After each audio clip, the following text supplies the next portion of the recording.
తెలంగాణలో ఫిరాయింపు ఆరోపణలు ఎదుర్కొంటున్న ఎమ్మెల్యేల విచారణ ముగిసింది. స్పీకర్ ఛాంబర్లో ట్రిబ్యునల్ 10వ షెడ్యూల్ కింద విచారణ జరిపారు. ఇవాళ బండ్ల కృష్ణమోహన్ రెడ్డి, గూడెం మహిపాల్ రెడ్డిలను విచారించారు. ముందుగా గూడెం మహిపాల్ రెడ్డి ఎంక్వైరీ జరిగింది. ఆయనపై చింతా ప్రభాకర్ పిటిషన్ వేశారు. దీంతో గూడెం మహిపాల్ రెడ్డిని చింతా ప్రభాకర్ తరపు లాయర్లు విచారణ జరిపారు. తర్వాత బండ్ల కృష్ణమోహన్ రెడ్డి విచారణ జరిగింది. బండ్ల కృష్ణమోహన్ రెడ్డిపై జనగామ ఎమ్మెల్యే పల్లా రాజేశ్వర్ రెడ్డి పిటిషన్ వేయగా పల్లా రాజేశ్వర్ రెడ్డి అడ్వకేట్లు కృష్ణమోహన్ రెడ్డిని క్రాస్ ఎగ్జామినేషన్ చేశారు. ఇప్పటికే ఫిరాయింపు ఆరోపణలు ఎదుర్కొంటున్న ఎమ్మెల్యేలు ప్రకాష్ గౌడ్, కాలే యాదయ్యల విచారణ పూర్తయింది.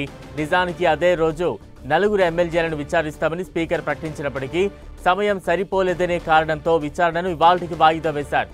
దీంతో ఆ ఇద్దరు నేతలు ఇవాళ విచారణకు హాజరయ్యారు. మరింత అప్డేట్స్ అందించేందుకు మా ప్రతినిధి ప్రతాప్ సిద్ధంగా ఉన్నారు. ప్రతాప్,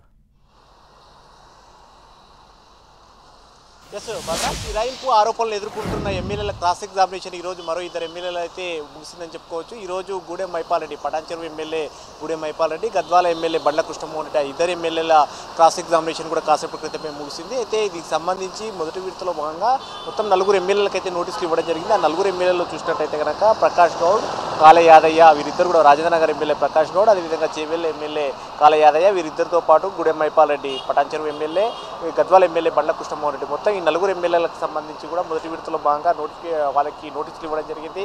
ఆ నోటీసుల్లో భాగంగా ఈ క్రాస్ ఎగ్జామినేషన్ ఉంటుంది. క్రాస్ ఎగ్జామినేషన్కి సంబంధించి ఈ ఎమ్మెల్యేలు అయితే ఎవరైతే ఆరోపణలు ఎదుర్కొంటారో, ఫిరాయింపు ఆరోపణలు ఎదుర్కొంటారో వారిపైన ఎవరైతే కేసులు వేశారో ఆ కేసులు వేసిన వారి తరపున అడ్వకేట్లు వారిని కూడా క్రాస్ ఎగ్జామినేషన్ చేయడం జరిగింది. మొదటగా దీనికి సంబంధించి చూసినట్లయితే ప్రకాష్ గౌడ్ పైన కేసు వేసిన కల్వకుంట్ల సంజయ్, అదేవిధంగా కాలే యాదయ్య పైన కేసు వేసిన చింతా ప్రభాకర్, అదేవిధంగా వీరిపైన కూడా గూడెం మహిపాల్ రెడ్డి పైన, పటాన్చెరు ఎమ్మెల్యే గూడెం మహిపాల్ రెడ్డి పైన కూడా చింతా ప్రభాకర్ కేసు వేశారు. అదేవిధంగా బండ్ల కృష్ణమోహన్ రెడ్డి పైన, గద్వాల ఎమ్మెల్యే బండ్ల కృష్ణమోహన్ రెడ్డి పైన పల్లా రాజేశ్వర్ రెడ్డి కేసు వేయడం జరిగింది. అయితే ఈ నలుగురు ఎమ్మెల్యేలకు సంబంధించి కూడా క్రాస్ ఎగ్జామినేషన్ మొదటి విడతలో భాగంగా కల్వకుంట్ల సంజయ్ కానీ, అదేవిధంగా చింతా ప్రభాకర్, పల్లా రాజేశ్వర్ రెడ్డి పైన మొదటి విడతలో క్రాస్ ఎగ్జామినేషన్కు ఈ ఆరోపణలు ఎదుర్కొంటున్న ఎమ్మెల్యేల తరపున వారికి క్రాస్ ఎగ్జామినేషన్ చేయడం జరిగింది. మిగతా వీరిపైన కూడా ఆరోపణలు ఎవరైతే ఫిరాయింపు ఆరోపణలు ఎదుర్కొంటారో వారిని కూడా కేసు వేసిన వారి తరపున అడ్వకేట్లు ప్రజెంట్ అయితే క్రాస్ ఎగ్జామినేషన్ చేస్తున్నారు. వాస్తవానికి మొన్ననే ఈ నలుగురు ఎమ్మెల్యేలకు సంబంధించి కూడా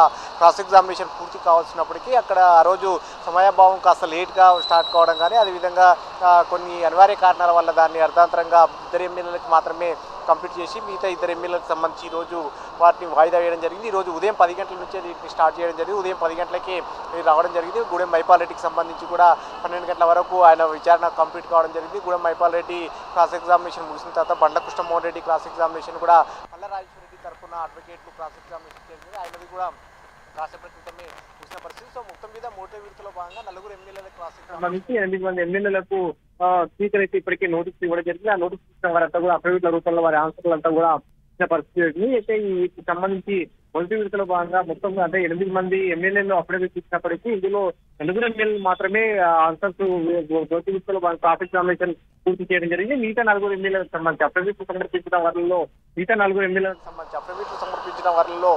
నలుగురు ఎమ్మెల్యేలకు సంబంధించి నెక్స్ట్ వారిని కూడా హియరింగ్ ఉండే అవకాశం ఉంటుంది. ఎందుకంటే ఇప్పుడు స్పీకర్ 6 నుంచి ఆయన అందుబాటులో ఉండట్లేదని కూడా స్పీకర్ అసెంబ్లీ కార్యాలయ వర్గాలు చెప్తున్నాయి. ఆయన 22 వరకు కూడా అందుబాటులో ఉండట్లేదంటూ కూడా చెప్తున్నారు. సో మొత్తం మీద మళ్ళీ స్పీకర్ వచ్చిన తర్వాత మిగతా నలుగురు ఎవరైతే అఫిడవిట్ సమర్పించారో వారి క్రాస్ ఎగ్జామినేషన్ ఉండే అవకాశం ఉంటుంది. ఆ తర్వాత మిగతా ఇద్దరికి సంబంధించి నోటీసులు కూడా ఇంకా సర్వ్ కానీ ఇద్దరు ఎవరైతే ఉన్నారో కడియం శ్రీహరి కానీ దాననాయందర్ కానీ వారికి సంబంధించి కూడా స్పీకర్ ఎలాంటి నిర్ణయం తీసుకుంటారనేది కూడా చూడాలి. ఎందుకంటే సుప్రీంకోర్టు ఇప్పటికే 3 నెలల్లో గైడ్లైన్ కూడా వారికి టైం బాండ్ కూడా విధించడం జరిగింది. వీరిపైన ఏదో ఒక చర్యలు తీసుకోవాలి ఖచ్చితంగా అనుకుంటూ చెప్పిన నేపథ్యంలో సుప్రీంకోర్టు ఆదేశాల మేరకు ఇదంతా కూడా ప్రాసెస్ జరుగుతుంది. కాబట్టి ఈ ప్రాసెస్ను త్వరితగతిన ముగించాలని కూడా ఆలోచించేస్తుంది. సో ఇప్పుడు దీనికి సంబంధించి అఫిడవిట్ల రూపంలో ఆన్సర్స్ చేసిన నేపథ్యంలో క్రాస్ ఎగ్జామినేషన్ జరుగుతుంది.